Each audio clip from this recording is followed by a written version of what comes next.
थियो शेर मुस्तफा जो कुर्बान करबला में कुसंदे बिहू पढ़े पियो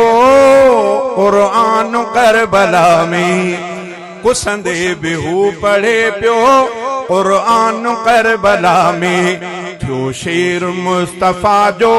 कुर्बान करबला में थियो शेर मुस्तफा जो कुर्बान करबला में कुसंदे बिहू पढ़े पियो कुरान करबला में रहमान जे रज़ा ते राज़ी रहो रज़ा सा अल्लाह जी इनायत एहसान ऐं सखा सा अल्लाह जी इनायत एहसान ऐं सखा सा माण्यो मकाम मिठड़े मैदान करबला में माण्यो मकाम मिठड़े मैदान करबला में कुसंदे बिहू पढ़े पियो कुरान करबला में थियो शेर मुस्तफा जो कुर्बान करबला में थियो शेर मुस्तफा जो कुर्बान करबला में कुसंदे बिहू पढ़े पियो कुरान करबला में धोखे सकूफी वारन सैयद के हो घुरायो पानी भी बंद तिन हो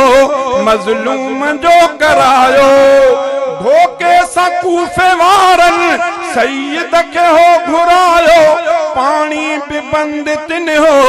मजलूम जो करायो पानी भी बंद तिन हो मजलूम जो करायो माने वयो शहादत ही जवान करबला में माने वयो शहादत ही जवान करबला में कुसंदे बिहू पढ़े पियो कुरान करबला में थियो शेर मुस्तफा जो कुर्बान करबला में थियो शेर मुस्तफा जो कुर्बान करबला में कुसंदे बिहू पढ़े पियो कुरान करबला में जैसा कयो मुहम्मद बेहद प्यार आहे दुश्मन कयो नबी जे ॾोहटे ते वार आहे दुश्मन कयो नबी जे ॾोहटे ते वार आहे जंहिंखां खुदा अवर तो इम्तिहान करबला में जंहिंखां खुदा अवर तो इम्तिहान करबला में कुसंदे बिहू पढ़े पियो कुरान करबला में थियो शेर मुस्तफा जो कुर्बान करबला में कुसंदे बिहू पढ़े पियो कुरान करबला में दुश्मन हुसैन जो पियो मुंह ऐं मथो पिटे थो मोमिन इमाम पंहिंजो तंहिंखे सदा मञे थो मोमिन इमाम पंहिंजो तंहिंखे सदा मञे थो